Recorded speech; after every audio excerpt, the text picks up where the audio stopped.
Oi, irmão, boa tarde, meus queridos ouvintes e amigos que contribuem com essa obra, tá certo? E a contribuição especial, sabe o que é? É assistindo, é expandindo, é mandando para aquele seu companheiro que ainda não tem o canal, entende? Insiste com ele, olha aí, vê isso aí, vê esse conteúdo. Tem algo para você, sempre tem, tá certo? Tem vários conteúdos, alguma coisa foi dirigida a ti. Então manda nos seus grupos aí, vamos enfeitar ou vamos povoar o reino do céu com pessoas que ouvem a palavra de Deus, tá bom assim? Vamos falar de uma palavra emblemática, é enigmática, é uma palavra que você tem que estar atento para que você entenda. Eu tive dificuldade para entender essa palavra, tá certo? Claro que eu tive a ajuda do meu filho, ele me ajuda muito, né? Naquelas coisas que eu passo por cima, ele, não, pai, tem uma vírgula aqui, tem um ponto ali, sabe? E me ajuda demais. Mas eu quero que você distribua, tá bom? Vamos fazer essa leitura comigo? Fica no livro de Lucas, no capítulo de número 13. Vamos ler. A palavra de Deus diz assim: naquela ocasião, alguns dos que estavam presentes contaram a Jesus que Pilatos misturara o sangue de alguns galileus com os sacrifícios deles. Jesus respondeu: vocês pensam que esses galileus eram mais pecadores do que todos os outros por terem sofrido dessa maneira? Eu lhe digo que não. Mas se não vos arrepender, todos vocês também perecerão. Ou vocês pensam que aqueles 18 que morreram quando caiu sobre eles a torre de Siloé eram mais culpados do que todos os outros habitantes da Galileia? Eu lhes digo que não. Mas se não se arrependerem, todos vocês também perecerão. Então contou esta parábola. Um homem tinha uma figueira plantada em sua vinha. Ele foi procurar fruto nela e não achou nenhum. Por isso, ele disse ao que cuidava da vinha: já faz 3 anos que venho procurar fruto nesta figueira e não acho. Corta-o. Por que deixá-la inutilizar a terra? Respondeu o homem: Senhor, deixa por mais 1 ano, e eu cavarei ao redor dela e adubarei. Se der fruto no ano que vem, muito bem. Se não der, corta. Tá certo? Maravilhoso Deus e eterno Pai, meu Senhor, em nome de Jesus, é com grande alegria que o Senhor tem me trazido aqui para falar aos corações das pessoas o quanto a Tua palavra é linda. E nós temos que pedir, Senhor, a Tua licença, oportunidade, pedir o Teu favor da Tua bondade. Nos deixa falar da Tua palavra, porque a gente sente que pessoas precisam de ouvi-las. E faz bem para a gente falar, Senhor, da Tua palavra, porque ela é muito maravilhosa. Muito tem nos ensinado, muito nos tem contemplado. A Tua palavra, Senhor, é vida. Meu Deus, em nome de Jesus, eu te agradeço, Senhor. Amém. Amém. Então, queridos, olha, algumas das pessoas que ali estavam com Jesus fazia parte da multidão. A gente vê do princípio do contexto que o Senhor já vinha fazendo reuniões, pregações, cultos, andando, ralando, ensinando, pregando a palavra. Mas o que o Senhor entendeu ali, e que a princípio eu não entendi assim, só depois, é que aquelas pessoas queriam confrontar o Senhor, mostrando ao Senhor do que Pilatos tinha feito com alguns galileus que estavam ali prestando culto. É o que nós entendemos. Tá certo? Então, eu acredito que eles infringiram alguma lei romana e por isso caiu na fúria, debaixo da fúria, né, do governador e pagaram o preço. Mas o Senhor não quis confrontar Pilatos naquela situação. O Senhor sabia do seu julgamento, que mais na frente iria ficar frente a frente com Pilatos, mas naquele momento não era isso. E a intenção deles era jogar um contra o outro. Ei, Senhor, tu viu o que aconteceu? O Senhor disse, eu soube. Mas olha que aqueles homens não eram mais ou menos pecadores do que vocês. É necessário que vocês se arrependam. Prestem atenção. Enquanto aqui vocês estão fazendo armadilhas e vocês vão cair nela, é necessário que vocês se arrependam. Em todo momento o Senhor disse, é necessário. Então, para mostrar que o Senhor sabia tanto e que estava um passo à frente, ou 2, ou 3, ou 10, o Senhor disse para eles, olha, lá em Siloé, uma torre caiu em cima de 18 homens. Todos morreram, foram esmagados. Mas não pense que eles eram mais pecadores do que vós. É necessário que vós se arrependam. Queridos, olha, ao invés de se compadecer, o Senhor estava pregando a verdade. Estava falando que consequências existem. Você pode sair na rua, ser atropelado. Você pode estar andando, de repente um tiroteio, uma bala perdida te acha e você morre. Você é assaltado e volta para casa num caixão. Então o Senhor disse, não pense que essa pessoa morreu porque tinha pecado. Todos têm pecado. Quem não pecou, que atire a primeira pedra. Porque naquele tempo, deixa eu falar aqui um pouquinho para o Senhor, para vocês. Abre só uma aspa aqui. Olha, naquele tempo as pessoas pensavam e era influenciada pelos sacerdotes, que quando você adoecia, pegava uma lepra, quando você, deixa eu te dizer, quando você era atingido pela marquise, por um teto que caía na sua cabeça, alguém te pegava, os guardas lá, pegavam e te matavam, e sangravam, e tiravam sangue, e fazia asneira. Eles pensavam que era pela totalidade do pecado, porque os sacerdotes, eles eram puxa-saco do povo pagão, de Roma, e eles viviam na mão deles, repartia a grana com eles, e para eles estava tudo bem, vamos levar aqui. Então eles serviam a um Deus de mentira, um Deus que eles, na mente deles, era aquele Deus corrupto, entende? Então, Jesus andava contra essas pessoas, na contramão dessas pessoas. Então, quando aquelas pessoas se aproximaram para falar com Jesus, né? Naquela ocasião, né? Jesus andava andando, né? Naquela ocasião, alguns dos que estavam presentes, né? Contaram a Jesus que Pilatos misturara sangue de alguns galileus, né? Com o seu sacrifício, com os sacrifícios dele, né? Tinha feito essa coisa tão horrível, vamos dizer assim. Mas o Senhor não queria comprar briga com Pilatos. Isso não aconteceu. Não pense vocês que aqueles homens fizeram aquilo. Tudo bem, eles vinham trazer seus novilhos e tal, vinham apresentar aquilo para pagar pecados, né? Naquela época se fazia assim. Mas o Senhor disse, não pense que o pecado deles era maior do que o de vocês.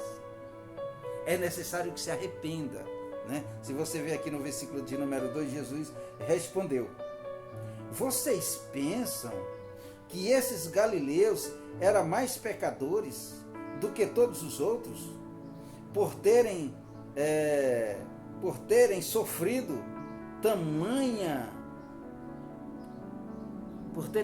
dessa maneira? Aí ele completa no versículo de número 3. Eu lhe digo que não, mas se vocês não se arrependerem, todos vocês também perecerão. Vocês entenderam? É necessário que vocês se arrependam. Aí Jesus continua. Eu vou dar um passo à frente para isso ficar ligeiro, certo? Aí Jesus vai e diz no versículo 4: ou vocês pensam que aqueles 18 que morreram quando caiu a torre sobre todos eles, a torre de Siloé, eles eram mais culpados de que todos os outros habitantes de Jerusalém? Eu lhes digo que não. Mas se não se arrepender, todos vocês perecerão. O Senhor disse não só o que aconteceu com aqueles galileus que foram surpreendidos por Pilatos, também aqueles que foram surpreendidos com a queda da torre de Siloé. E quantos aí não morreram? Entendeu? Não é a forma que você morreu, não é o acidente. Isso não é controvérsia. Nasceu, morreu. A situação em que você está exposto a isso, só Deus sabe. Então, o que eu quero te dizer, querido? Eu quero dizer que a preocupação do meu Senhor não era com as pessoas que haviam morrido. De maneira nenhuma. A preocupação do Senhor era com arrependimento. Se vocês não se arrependerem, vocês perecerão, vocês morrerão. E essa morte que o Senhor estava falando era morte espiritual. Vocês entendem? Então, o Senhor falando para aquele povo, para que eles entendessem, caísse em si, entendeu? E visse do que estava acontecendo naquele momento. Não é ficar comentando pelo que aconteceu, não é ficar chorando pelo que morreu. A gente chora com saudade, o coração fica apertado, sangra. Mas o Senhor estava falando, é necessário o arrependimento enquanto você está vivo, querido. Em vez de vocês virem aqui armar-me cilada, não chegou a minha hora. A de vocês também não, mas vai chegar. Aí mais maravilhoso ainda, lindo assim, fantástico, é que o Senhor, na hora, Ele conta uma parábola. E nessa parábola, dá para a gente entrar numa conversa longa. Olha a parábola que Ele disse. Versículo 6. Então Ele contou essa parábola. Um homem tinha uma figueira plantada em sua vinha. Ele foi procurar fruto nela e não achou nenhum.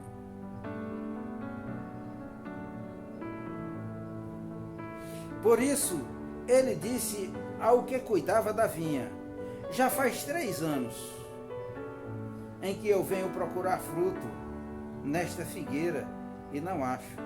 Corta. Por que deixá-lo inutilizar a terra? Não dá fruto? Então assim, eu entendo que aquela figueira, eu entendo assim, era uma igreja, era um povo, era uma sinagoga, era uma comunidade, era um povo que se chama pelo nome do Senhor.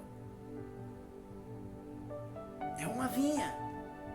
Olha as comparações que o Senhor fazia com o povo lá de nós, o povo lá da roça. Entende? Uma vinha. E ele disse, olha, essa figueira aqui, ela foi plantada, mas ela não está produzindo no momento. Eu já vim aqui durante 3 anos. O Senhor também poderia estar falando do tempo de pregação dele, né? 3 anos. Aproximadamente. Um pouco mais, um pouco menos. Né? Há 3 anos eu venho aqui. Ela não me dá fruto. O que nós vamos fazer? Cortar. ela está recebendo os mesmos nutrientes, né? Ela é bonita, formosa, tem muita folha, mas não produz. E o Senhor disse, para que deixar inutilizar? Chamou de inútil, não foi? Ela não produz fruto. É inútil mantê-lo. Corta. No lugar pode ser plantada outra, dá oportunidade a quem quer. O Senhor entende, e eu também entendo, que você é um instrumento, você é uma figueira. Nós somos instrumentos do Senhor, e o Senhor colocou nós aqui com a finalidade de dar fruto. Entende? Ô querido, está na hora de acordar. A palavra de Deus, ela tem nos alertado que nós estamos muito acomodados na nossa zona de conforto, né? Que é a nossa casa, tá certo? Ou se nós estamos batendo na mesma tecla, a gente não está se comunicando, a gente está pouco falando do Senhor. Às vezes a nossa vida, a nossa canseira, a nossa lida do dia a dia tomou todo o espaço que poderia pertencer ao Senhor na tua vida. Porque o tempo que nós deixamos para o Senhor, ela chega a ser insignificante, é muito pequeno. E nós recebemos nutrientes, nós recebemos bênçãos e após bênçãos. O Senhor tem te dado vida, família. O Senhor tem te dado casa, empresa. O Senhor tem te dado o dinheiro da feira, de pagar o aluguel, a luz. O Senhor tem suprido você com emprego. Não sei, eu estou falando. Tá? Mas nós não se lembramos de agradecermos a Deus. Está pouco, está pequeno. Olha o que ele fala dessa figueira. Preste atenção.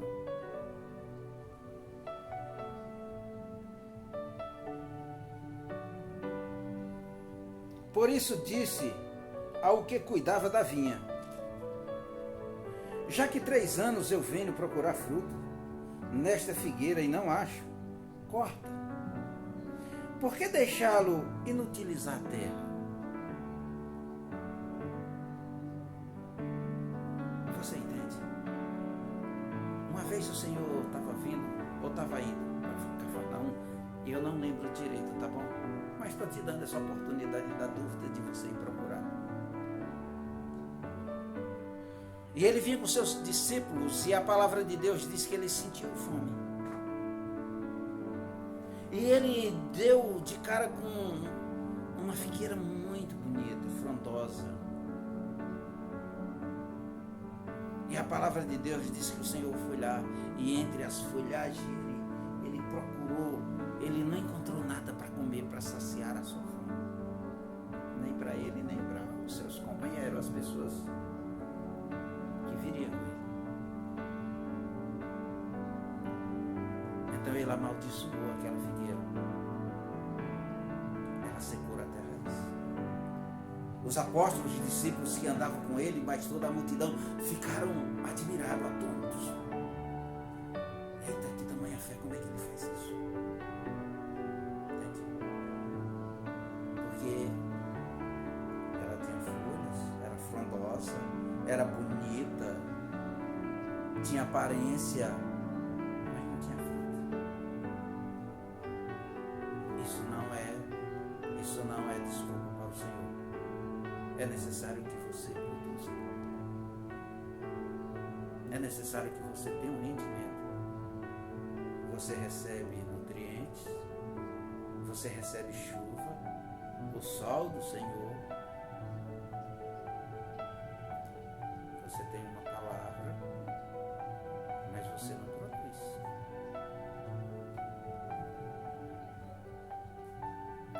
A palavra de Deus diz que no versículo 8, respondeu o homem ao Senhor: Senhor, deixa por mais um ano, e eu cavarei ao redor dela, e adubarei. Se der fruto no ano vindouro, muito bem. Agora, se não der, corta. queridos, eu entendo como uma chance. Eu entendo como uma oportunidade. Você entende? O Senhor te dá uma oportunidade para que você ouça a palavra e você mude. Para que você diga, não, eu não estava produzindo, mas agora eu vou produzir. Ou o seu cuidador, diga, Senhor, não vou cortar. Não vou tirá-lo daqui do meio. Eu sei que não está produzindo, ela é bonita, mas é uma vergonha. Ela não tem utilidade. Ela está aqui, está tomando o lugar de alguém que quer. Mas não tenho intenção de fazer isso no momento. Quem sabe em outro. Mas espera mais um pouco. Deixa que eu cave assim um suco, uma sinalização ao redor. E eu ponha um tipo de adubação especial. Dê essa chance a mim e a ela. E ao receber esses nutrientes de uma forma diferente, ela se torne especial.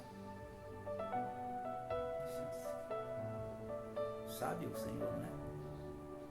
Ele nos dá chance, Ele nos convida. Ele diz, não é o fim. Não é? Mas não pode fazer de qualquer jeito. Arrependa. É isso que a palavra diz no princípio. Lembra de João Batista batizando lá no Rio Jordão? Onde também esses benditos fariseus da vida, sacerdotes, fizeram fila para batizar-se. Porque João e os seus discípulos o batizavam ali, em nome do Pai, do Filho e do Espírito Santo. E eles disseram, nós queremos receber esse batismo também, mas sem o arrependimento. Como se João Batista não fosse filho de Nazaré, prima de Maria, prima de Jesus. Como se ele não fosse um profeta. Como se ele não soubesse. E ele disse, raça de víbora, não foi? Quem disse que vocês vindo aqui mergulhar estavam livres da ira vindoura? Eis que o machado está posto na raiz. Não foi? A árvore que não servir será cortada, atada e lançada no fogo. Eu tenho isso como uma necessidade do arrependimento. O Senhor está nos acordando. É necessário. Na verdade, é preciso. Não tem saída. Busque o arrependimento. Porque a morte ela pode vir a qualquer hora. Tu vai andando na rua, uma marquise cai na tua cabeça e já era, tu vai pro saco. Você entende? O Senhor não quer perder, querido. Ninguém quer perder.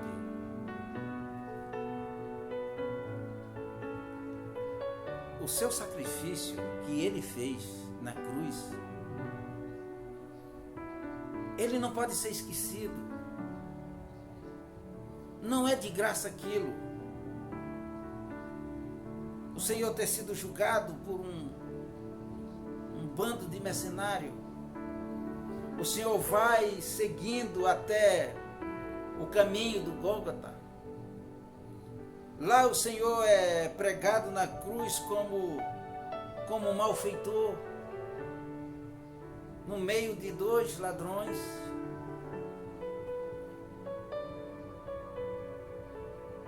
Um olhou para o Senhor, cheio do inimigo. Ah, querido, se tu tivesse força, descia daí. Tu não pode salvar nem a si próprio, vai salvar a mim. Não acredito em você, não creio em você, não tem arrependimento. O inimigo faz o cara pecar, o inimigo mostra que o cara está pecando, o inimigo endurece o coração do cara para que ele não se arrependa. É inimigo mesmo. Do outro lado foi dado a mesma oportunidade. Ele disse: ah, Senhor, eu sei que tu é filho de Deus. Ah, Senhor, eu sei que tu vai para o paraíso. Ah, Senhor, eu sei que tu não tem pecado, mas está levando os meus. Senhor, já que tu levou os meus por tamanho sacrifício, sem merecer, me leva também. O Senhor disse: hoje mesmo tu estará no paraíso. Ao comando do Pai, ao comando do Senhor. Deus é maravilhoso. Ele quer te salvar, querido. Ele não quer que você se perca. É necessário. Em vez de tu estar contando o que aconteceu, vai acontecer, ou está acabando e tu não está fazendo a tua parte. O que você está fazendo para melhorar? Olha, eu tenho procurado me manter muito longe de político, porque para mim é o lixo que vai ajudar a destruir cada vez mais rápido esse país, esse mundo. Chama-se político. Olha que os evangélicos já caíram na lábia deles. Quase todos. A grande maioria. Eu digo para vocês o seguinte: busca o Senhor, tá bom? Esquece o resto. Cada um faça a sua parte. Faça a sua. Esse Deus é grande, ele é misericordioso, ele é maravilhoso. O inimigo, ele só sabe acusar. Vocês lembram de Jó? Sofrendo, passando por uma situação humilhante, sentado na beira de uma estrada, de um lugar que corria vento, procurando um lugar onde ele pudesse diminuir a sua dor, o seu cansaço, a sua fadiga. E Deus manda algumas pessoas para consolá-lo. Mas uma daquelas pessoas, logo nos primeiros livros de Jó, capítulo 2, se não me engano, versículo 5, você vai achar um cidadão chamado Elifaz. E ele veio só acusar. Tirou a dor, aumentou. Olha, Jó, você está aí incapacitado porque você é perverso. Seu coração é perverso. Pensa que eu não sei. Que força, hein? O Senhor não acusa. O Senhor ensina. O Senhor disse: é necessário que tu se arrependa.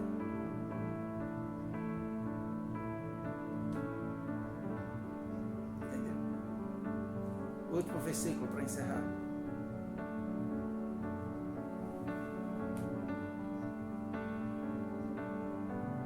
Respondeu, 8 e 9. Respondeu o homem: Senhor, deixa, pois, mais um ano, e eu o cavarei ao redor dela e adubarei. Se der fruto no próximo ano, muito bem. Se não der, vamos levar essa palavra dentro do nosso coração para nós. É para nós. Tinha muito mais coisas para falar, tá certo?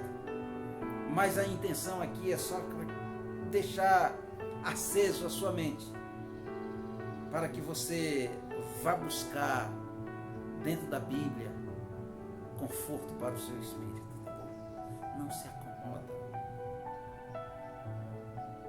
O Senhor disse: pensa que aquelas pessoas que morreram era mais ou menos, melhores ou piores.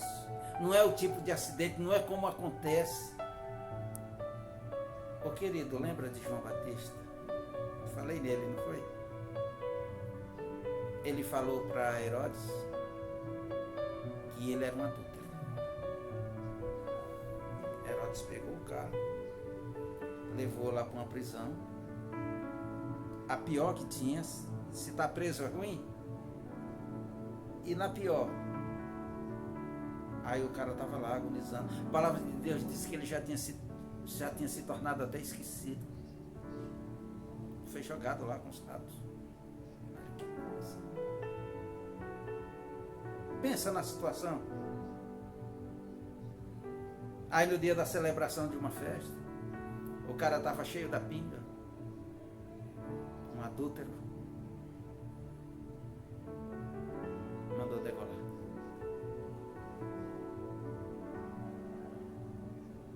Foi pro pecado? Que pecado tinha aquele homem? O Senhor disse: vocês pensam que aqueles galileus era tão pecador como os demais? Era mais pecador do que os demais? Se arrependam. Vocês lembram de Estevão? Estava pregando na praça, eufórico, a palavra do Senhor. Era como se o cara tivesse vivido, ele narrava tão bem que era como se ele tivesse vivido todo o Antigo Testamento. Chega Saulo e autoriza que as pessoas cubram de pedra. Foi apedrejado até a morte. Lembram de Pedro? Eufórico, na palavra do Senhor. Foi crucificado de cabeça para baixo. Lembra de Paulo, antigo Saulo? Foi levado, preso, pagou o pecado. Tinha pecado? Ele e seus companheiros, dentro da cadeia, escreveu o livro. Não olha para os meus pecados, não olha para minhas algemas, mas a minha língua não está presa, e eu escrevo e mando escrever, e vai abrindo igreja, e vai trabalhando, vai preparando o caminho do Senhor. Lembra? Eis que já estou posto como libação, eis que estão já me julgando e me condenando. Eles cansaram de mim, porque não, mesmo preso, eu continuo trabalhando e continuo ofendendo eles. Por quê? Porque o inimigo, ele sabe que eu sou um prejuízo para eles. O inimigo sabe que eu ando na contramão deles. O inimigo faz uma coisa e eu faço outra. Eu estou ganhando alma, estou tirando das trevas, do reino das trevas. Foi condenado, foi decepado a cabeça. Bote uma coisa na tua cabeça: quando acontece algo, não é porque você tenha mais ou menos pecado, mas o Senhor disse: é necessário que você se arrependa. Tá certo? Busque esse amor e vive em paz. Vamos orar? Maravilhoso Deus, gracioso Pai, obrigado por mais uma palavra. Obrigado por mais uma vez estar aqui trabalhando para Ti. Tão bom, tão gostoso, que trabalho maravilhoso. Oh meu Deus, em nome de Jesus, bom é falar para os nossos amigos, bom é falar para a nossa família, bom é falar para o povo mais humilde que quer ouvir uma palavra de conforto. Meu Deus, venha saciar nesse momento, derramado o Teu azeite sobre a vida de cada um. Toma nas Tuas mãos, abençoa, liberta no Senhor, nos livra de todo mal e nos tenha a nossa memória viva, que é necessário o arrependimento. Meu Deus, em nome de Jesus eu Te agradeço. Amém. Amém. Não esquece, manda essa palavra para os seus amigos. Tá certo? Seja uma figueira que produz muitos frutos. E o Senhor vai te abençoar por isso. Amém? Abraço. Até logo mais. Até a próxima, em nome de Jesus.